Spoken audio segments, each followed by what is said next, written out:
Good evening to you and welcome to the final hour of The Full View. My name is Bongi Wezwane, and as the sun sets here at Nasrec, the ANC has given basically a mandate to 7 individuals who are in the top 7 today to be able to renew the party. But can they? And let's remind you who they are. Cyril Ramaphosa comes back as ANC president. Paul Mashatile takes over as the deputy president of the party. Gwede Mantashe makes a comeback as the chairperson of the ANC. Fikile Mbalula is now the party's secretary general. Nomvula Mokonyane, the party's first deputy secretary general. The party's second deputy secretary general, Marupini Ramokgopa. And we just had a conversation with the treasurer general, Dr. Gwen Ramokgopa. And of course, a lot of people have quite a lot to say about this top 7. Some say it's a consolidation of power for President Cyril Ramaphosa. Others say he must wait to see first who is in the NEC before he can be able to say that his standing is as solid as he would like it to be. So let's speak to our international news editor, Sophie Mokwena, as well as Vuyo Vogo, our anchor, who is joining us live now. Thank you so much to you both for your time. Vuyo, let's start with you. Top 7 is out. Your reaction? Were you surprised?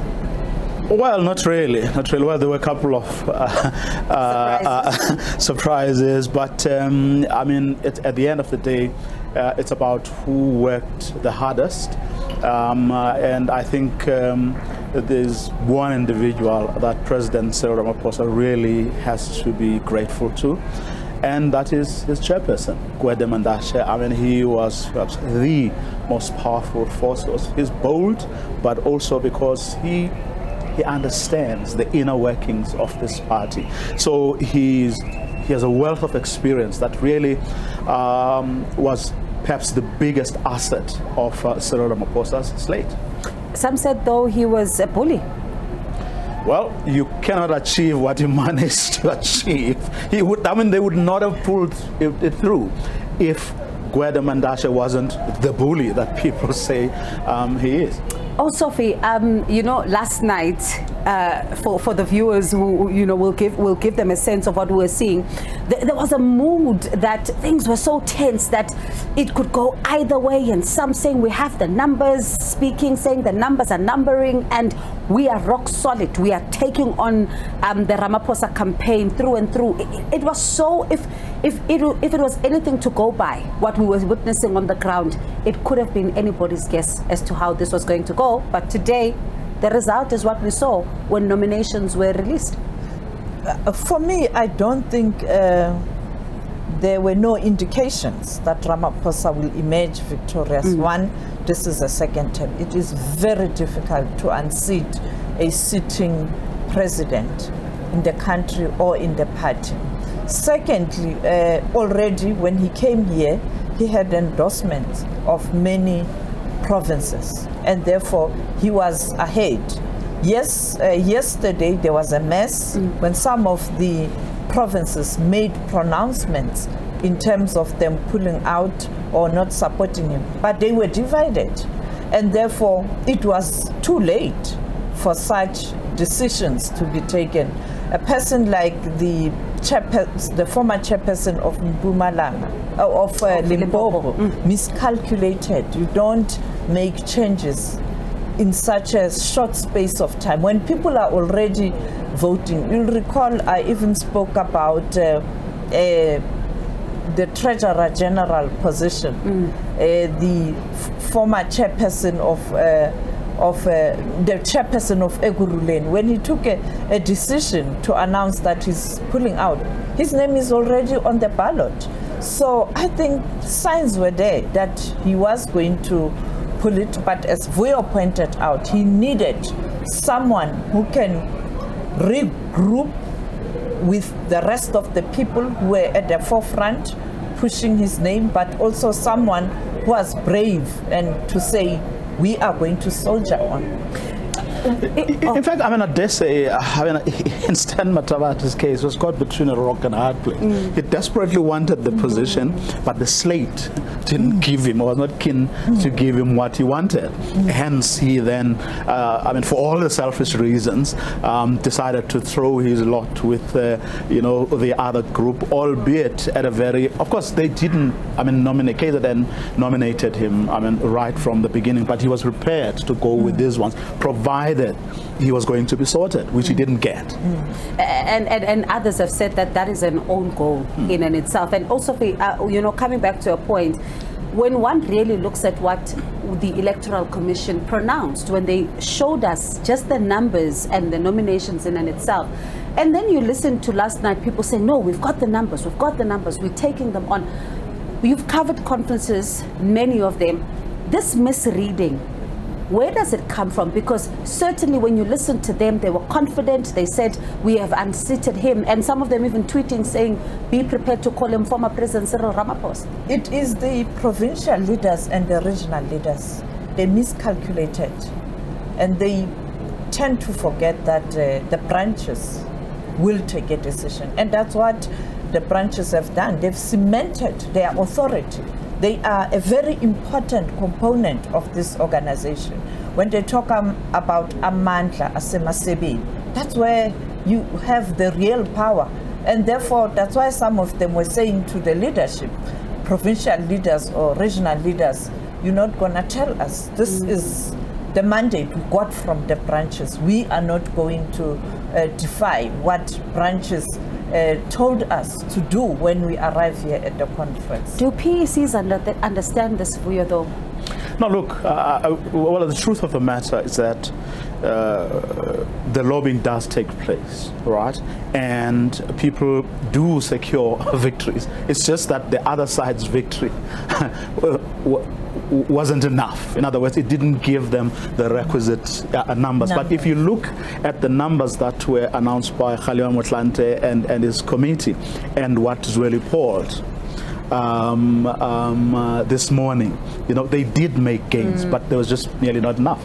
So those possibilities do exist. And as with any other war, shall we call it, you don't give up or give in till the very last minute. So you keep pushing. So but also the propaganda war is also important, because people must see. You recall back at I always use the tax conference, Pretoria NGC. as an example, because that was a proxy for Polokwane. People had to see that a possibility does actually exist. For them to then you start bringing in more numbers. In other words, no one believed it ahead of tax that Polokwane would be possible, right? They say, okay, so let's then do an experiment. Let's try something. If we go to tax, right, and secure big victories there. In other words, like the reinstatement of Jacob Zuma, who at the time had been, suspended, or his powers at least had been taken away. Now that conference wasn't meant to do that constitutionally, right? But they pulled that through.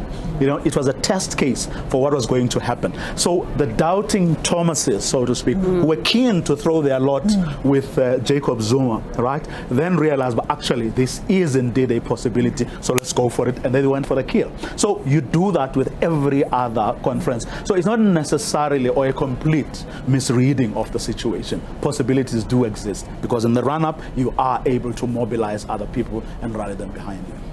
And one then wonders what then becomes of conversations that then happen after conference for provinces like KwaZulu-Natal. They have to now go back, self-introspect, Sophie, and ask themselves, 2017, now we're here, how do we begin to remedy the situation? Well, I think the divisions within the province led to what transpired here. In 2017, they were losers. Again, they've lost. And they continue to show this brave face and bullish to say we are the largest. It doesn't work that way. Clearly, smaller provinces are tired of being bullied and not being taken seriously. But they have to play a part during elections. And therefore, it was a victory for smaller provinces, but above all, a victory for Gauteng that has been known for being an institution or a center for political education and maturity and strategies with dual netizens and them being here. And therefore, I think KZN will have to go back and accept the fact that these divisions will continue to affect their performance. Secondly, being very close to the former president does have impact, negative impact. When a person is out of office, you can have a influence, but you cannot be that influential because you can't provide or create opportunities for people. But there are big boy politics. I mean, this conference is hopefully a lesson for other people as well. We're playing the same kind of politics.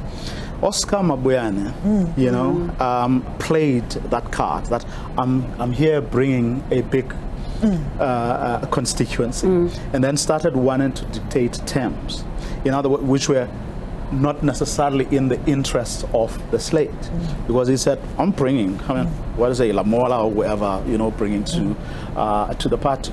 Look what happened to him. You know what I mean? So it should be humbling not only to KZN but to all the other people who sort of approach politics in that way. Arrogance doesn't pay. And we heard a lot about that even from some of the political analysts who were talking about that humility is what is needed, not arrogance when you go to the negotiating table. The NEC is now going to be handpicked from these 200 people. Election is coming. We don't know who's going to be voted in by those delegates into this NEC. But they're going to be quite critical because yesterday in a conversation with Osofi, Nomvula Mukanyane talks about reports that have been deferred into the incoming NEC. These are going to be quite critical. You think of issues like Phala Phala and how this NEC deals with that is also going to be something that puts it on the spot, whether it's weak, as they say this outgoing one is, or is this an NEC that is likely to give us some more bold action?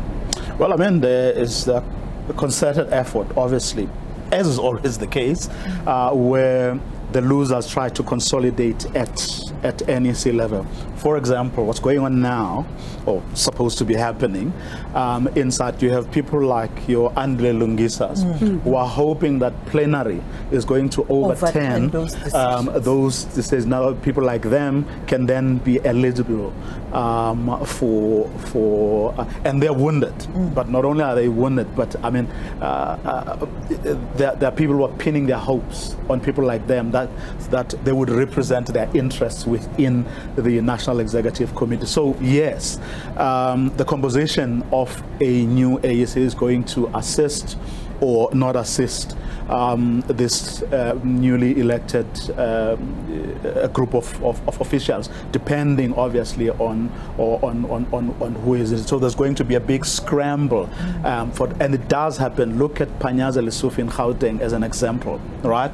Though he won the provincial conference, the provincial executive, great majority of them belong to the person who was his rival at the provincial conference, who then is really making use of that, because he remains a powerful force. But of course they were not enough right now. But what did also help was a principle that even people who didn't support the Zweli Mkhize slate, the principle that we should be accommodated as a province. So we said Cyril, but we also said Paul. So that should happen. So it's going to depend a great deal on the composition of this lot and the kind of strength. Excuse me, Gwede Mandashe, would have had going to conference. He's going to be somewhat weakened now, because right now there's going to be new people coming through and who would really want their presence felt. And also, I'm sure a lot of those then that Vuyo is talking about are also watching this briefing that we're waiting for very closely with the Secretary General, now Secretary General Fikile Mbalula, to see if a person like Andile Lungisa may just have their matter resolved, and what then happens, going forward in that plenary. Quite important, and I think as Vuyo pointed out, President Ramaphosa, where he is right now, he is worried whether he will get the men and women who will rally behind his vision. Women and men who won't destabilize whatever he wants to put on the table. And therefore, it is still too early to say he's back in control, because if they don't support him, or there are challenges in the final count in terms of the NEC, he might have problems. I mean, they should have concluded the reports even before they came here, because if you defer matters, you are just prolonging a problem. Even taking these reports back to the NEC, it is going to be another battle, and we don't know who is going to be in that NEC. And therefore, I think sometimes leadership is very important, and to be decisive, to be firm, to be able to take decisions at critical times. Don't defer matters. And also, if we're talking about him, there's been a number of those who have been reacting within the ANC, of course, those who've been rallying behind him during his CR22 campaign, who are saying this is a win for continuity. But what does it then mean in the international context? Because we've seen him take international trips, meet with figures that are quite important on the international scale. Let's talk about that continuation as well. Let me tell you on that one, I'm sure friends abroad are very, very happy. The question is he going to Davos in January? Definitely he's going to AU. He is hosting the BRICS nations, and the BRICS member countries are watching. He is going to G20 in India. He is going to UNGA in September. And I think the friends and people who are supporting him are waiting, even on issues related to just energy transition. Those people who are willing to give him money to deal with issues of energy, they were actually waiting for these results. And that is why when you look at the RAND, the performance of the RAND, it is a message that they did welcome the news. But the question is, as we pointed out, will he be able to manage the implementation of policies, and will he be able to address the interest of constituencies as well? Because when you look at the discussion, the policy documents, there are issues that are going to be very thorny and very challenging for him to really present to those who have certain interest. And Vuyo, one wonders tonight the dynamics now in the deputy president position, because David Mabuza is the deputy president of the country, Paul Mashatile is the deputy president of the ANC. How does this one then play out? Well, accommodation has to be found for Paul Mashatile, obviously. I mean, there's going to be a big cabinet reshuffle, no doubt about that. I think it's only logical. A matter of time. So we'll see how that one, plays itself out. But also remember, Cyril Ramaphosa is also this very, sort of difficult person to actually, because, You even at a loss for words. I am at a loss for words. No, the body language when results were announced. The body language. Did you see? I did. Before the announcement and after the announcement, it was like, this person was carrying such a heavy weight, yes, that he didn't know what to do about that weight. And therefore, him taking decisions going forward, he is still going to try and manage the party dynamics. And also, we're talking about that moment. This was not, the very first time, right? The goal was not to win a second term. The goal was, can someone who will have the guts, the courage, to do the right things, go in there and do whatever they can. And that didn't happen. Well, not to the extent people would have expected, because unlike the three of us here, right, we have to think about what our children, where our children are going to get the next meal from, and then our decisions, But here was someone who could literally take one for the nation, because it doesn't depend on anyone, for him to be sorted. But that didn't happen. So you now say, okay, he's going to get a second term, but is that second term going to get him to finally do bold, the things, that which is exactly very few other people can actually do? And talking about body language, also, I'm not sure if both of you were able to read into that moment when he's announced the winner. Paul Mashatile is sitting right next to him. Paul is also just looking like he's staring into space. Some people are celebrating around them. I was just like asking myself, what's going on here? I think at that moment they were thinking, where to from here? Where to from here? Looking at where we come from. True, in 2024, we as the country, we are going to national elections. How do you pull a victory, a 50+1? You can only do it with a united ANC. Yeah. At that moment, they were thinking of challenges ahead. And I'm back. How do I handle all those challenges? As their chairperson said, Apelila Mapupo, it's time now to make it a reality. Vuyo, can he take one for the nation? Your reading, second term as it goes in. How bold do you see him becoming? Sorry, you said that reaction is quite telling. Do you see him being bold as it takes over now again? As I was saying earlier, history tells us otherwise. But hey, people do change, or circumstances do change. Maybe it's just what he wanted. Maybe this gives him an opportunity for a final push. Yes, look, there have been some, stability has come. He did restore faith, in both the ANC and the country to an extent. He did manage to rally people who had given up, to rally behind him and his efforts. Yes, you are seeing notable improvements and achievements on the state law enforcement front. Of course, all of that was clouded by people who didn't want to miss the chance to come and contest here, who were making all sorts of noise, now was rubbishing whatever achievements that he have made. But I think there's consensus around the fact that he didn't do nearly enough.